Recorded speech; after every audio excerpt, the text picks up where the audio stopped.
NEET exam நெருங்க ஸ்டூடெண்ட்ஸ்க்கு ஏற்கனவே பயமா இருக்கும். கட் ஆஃப் என்ன ஆக போகுது, இதை படிக்கல, இதை படிச்சதெல்லாம் மறந்து போச்சு, டெஸ்ட்ல மார்க் இம்ப்ரூவ் ஆக மாட்டேங்குது. இதுல என்ன ஆயிரும்னா ஒரு சில நியூஸ் ஆர்டிக்கல் வந்து இஷ்டத்துக்கு ஒரு நியூஸை வந்து பப்ளிஷ் பண்ணிடுவாங்க. ஓகே, அதை பார்த்துட்டு ஒரு சில யூடியூபர்ஸும் வீடியோ போட்டாங்க. ஃபைனலா பேனிக் ஆகுறது ஸ்டூடெண்ட்ஸ் தான். இந்த வருஷம் 26 லட்சம் பேர் அப்ளை பண்ண போறாங்க. இந்த வருஷம் 26 லட்சம் பேர் அப்ளை பண்ணிட்டாங்க. நல்லா பாருங்க, இந்த வீடியோ எல்லாம் எப்ப அப்லோட் ஆயிருக்கு அப்படின்னு பாத்தீங்கன்னா என்டிஏ ஓகே அப்ளிகேஷன் விண்டோ க்ளோஸே பண்ணல, அதுக்கு முன்னாடி இந்த வீடியோ எல்லாம் போட்டாங்க. 26 லட்சம் பேர் அப்ளை பண்ணியிருக்காங்க. சரி, நான் அப்ளிகேஷனே ஃபில் பண்ணி முடிக்கல, அப்ப எப்படி உங்களால சொல்ல முடியும் எத்தனை பேர் அப்ளை பண்ணியிருக்காங்கன்ட்டு? ஸோ ஃபர்ஸ்ட் ஆஃப் ஆல் நிறைய நியூஸ் பேப்பரை வந்து பார்க்கறத விட்டுருங்க. ஓகே, நியூஸ் பேப்பர்ல இருக்கிறது எல்லாமே உண்மையான விஷயம் கிடையாது. நியூஸ் பேப்பர் இஷ்டத்துக்கு ஒரு நியூஸ் பப்ளிஷ் பண்ணுவான். நான் இன்னும் ஒரு 4-5 நாளைக்கு முன்னாடி ஒரு நியூஸ் பார்த்தேன். அதில் என்ன போட்டிருக்காங்கன்னா அஃபிஷியலா என்ன இருக்குன்னா 22 லட்சம் பேர் தான் அப்ளை பண்ணியிருக்காங்க. இந்த மாதிரி ஸ்டூடெண்ட்ஸ்குள்ள ஏகப்பட்ட கன்ஃபியூஷன் இருக்கு. ஓகே, நான் சொல்றேன் எத்தனை பேர் அப்ளை பண்ணா என்ன, காம்படிஷன் எல்லாரும் கூட கிடையவே கிடையாது. 26 லட்சம் பேர் அப்ளை பண்ணாலும் சரி, 30 லட்சம் பேர் அப்ளை பண்ணாலும் சரி, காம்படிஷன் எல்லாரும் கூட கிடையாது. சரி, இந்த அஃபிஷியல் நம்பர் எங்கிலும் சார் எடுக்கிறாங்க அப்படின்னா நான் அதையும் சொல்றேன். பொதுவா என்டிஏ என்னைக்கு ரிசல்ட்டை ரிலீஸ் பண்றாங்களோ அப்போதைக்கு அந்த ரிசல்ட்டுக்கு அப்புறமேலு, ஓகே, ஃபார் எக்ஸாம்பிள் 2024 ஜூன் 4 ஓகேவா, இந்த ரிசல்ட் வந்து பப்ளிஷ் ஆச்சு. ஓகே, இந்த ரிசல்ட் பத்தி எத்தனை பேருக்கு ஞாபகம் இருக்குன்னு கொஞ்சம் சொல்லுங்க. கட் ஆஃப் எல்லாம் அதிகமாச்சு, அப்புறம் எலெக்ஷன் அன்னைக்கு ரிசல்ட் வந்துச்சு, எலெக்ஷனோட ரிசல்ட்டோட சேர்த்து நீட் ரிசல்ட் வந்துச்சு. ஞாபகம் இருக்கான்னு சொல்லு.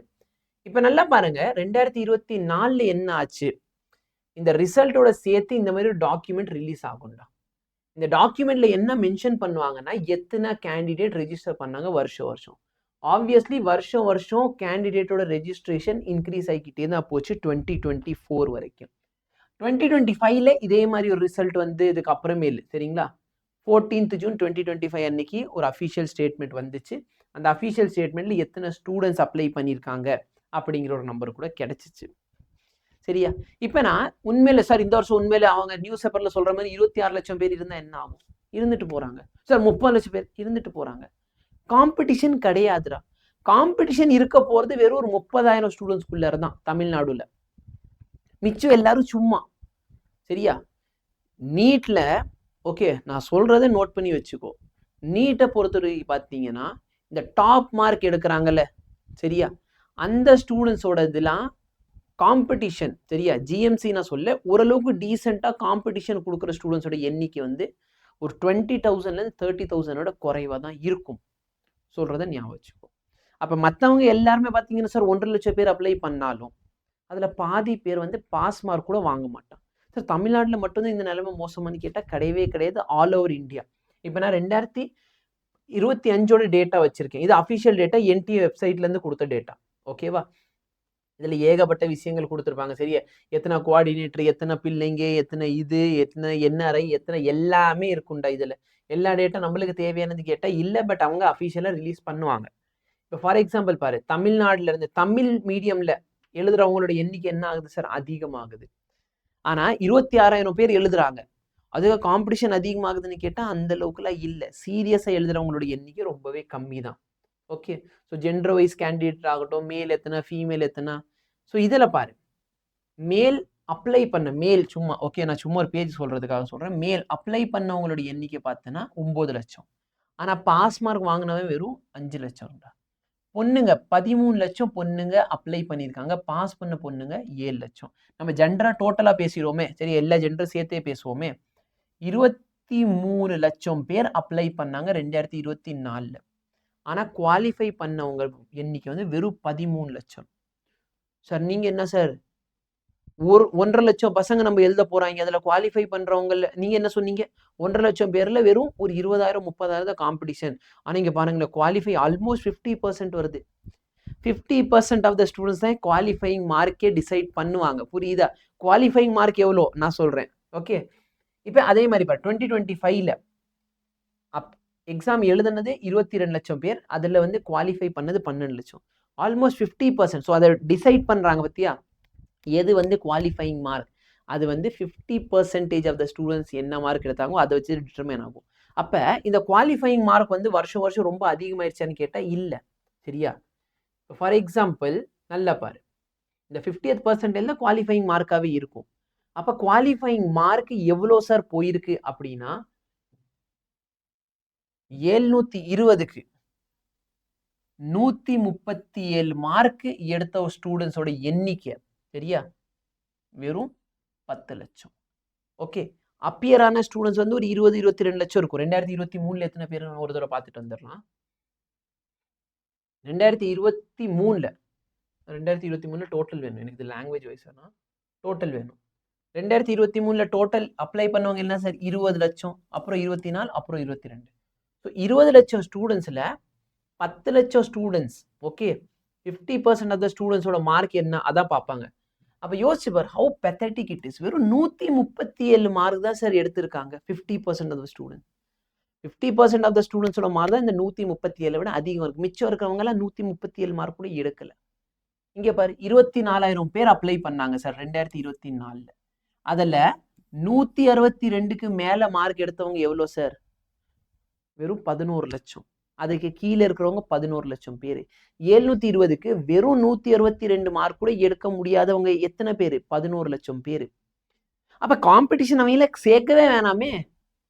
புரியுதா இல்லையா? இதே பாரு 2025ல பாரு 22 லட்சம் பேர் அப்ளை பண்ணாங்க. அதுல 11 லட்சம் பேருக்கு மேலதான் 11 லட்சம் பேர் தான் 144 விட அதிகமான மார்க் எடுத்திருக்காங்க. மற்றவங்களும் அதை விட கம்மியான மார்க். இவ்வளவுதான். அப்ப யோசிச்சு பாரு, இதே வந்து ஒரு ஸ்டேட்ல இருக்கும். ஸ்டேட்டோட டேட்டா போட்டிருப்பாங்க பாரு.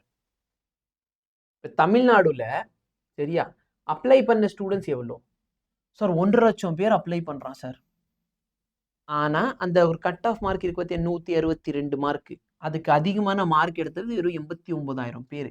அப்ப ஒரு 60ல இருந்து கரெக்டா ஒரு 60,000 ஸ்டூடெண்ட்ஸ் வந்து 150 மார்க் கூட வாங்க முடியாதவங்க. அவங்களெல்லாம் நீயே காம்படிஷன்ல சேர்க்கிற. இந்த நியூஸ் எல்லாம் பார்த்து நீ பயப்படாத. உன் காம்படிஷன் வெறும் 30,000 ஸ்டூடெண்ட்ஸ்குள்ள இருக்கு. நீ என்ன பண்ணா போதும், நீ ஹார்ட் ஒர்க் பண்ணா போதும். நீ பாஸ் ஆகுறதுல ஒரு கணக்கே கிடையாதுடா.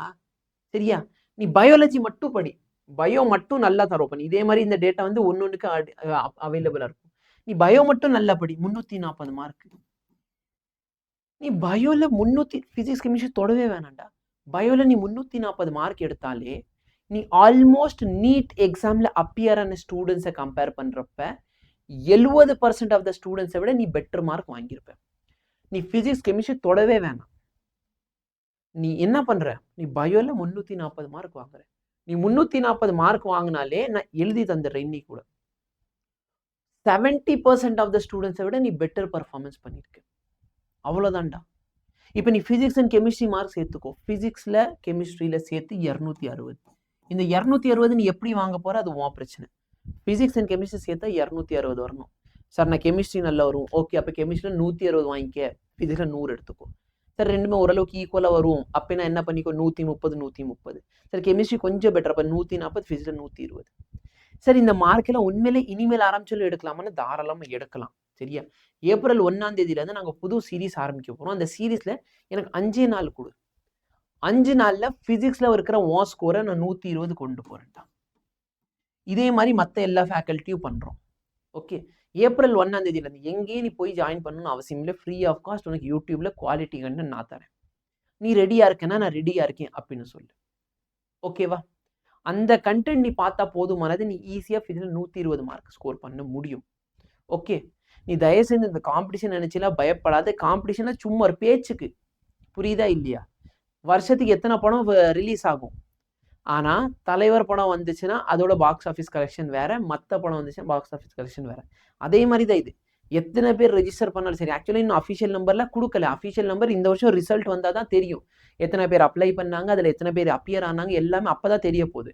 தயவு செய்து சும்மா இந்த நியூஸ் பேப்பரை பார்த்தேன் அப்படிலாம் இருக்காது. இந்த யூடியூப் சேனல்ல சொன்னாங்க. ஏன்னா மோஸ்டா நியூஸ் பேப்பர்ல வர ஒரு நியூஸை வச்சு சொல்லிடுறாங்க. அது எந்த அளவுக்கு ஆத்தென்டிக்கா இருக்கு யாருக்கு தெரியாது. நியூஸ்ல இது வரைக்கும் சரியா, நான் வந்து ஆன்லைன்ல டீச் பண்ணி ஒரு 6-7 வருஷம் ஆகுது. நானே பார்த்துருக்கேன். எத்தனை டைம் நியூஸ்ல பார்த்துட்டு ஒரு வீடியோல சொல்லுவாங்க, ஆனா நடக்கிறது அதுக்கும் இதுக்கும் சம்பந்தமே இருக்காது. ஏன்னா நியூஸ்காரன் இஷ்டத்துக்கு ஒரு நியூஸ் போட்டுருவான். நீ அதெல்லாம் நம்பாத, பேனிக் ஆகாத. உன் எய்ம் என்ன? 600 மார்க் எடுக்கிறது எப்படி? ஸ்பிளிட்ட வில்ல தான் 340, 260, 120. இது எடுத்தா போதுமானது. உன்னால ஒரு ஜிஎம்சி வரைக்கும் போக முடியும். ஹார்ட்வேர் பண்ணுறதுக்கு ரெடியாக இருக்கேன்னா கீழே வந்து கமெண்ட் பண்ணு. நாங்கள் வந்து 1ஆம் தேதிக்காக ரெடியாக இருக்கோம் அப்படின்னு சொல்லி. I will see you guys in that batch. Thank you.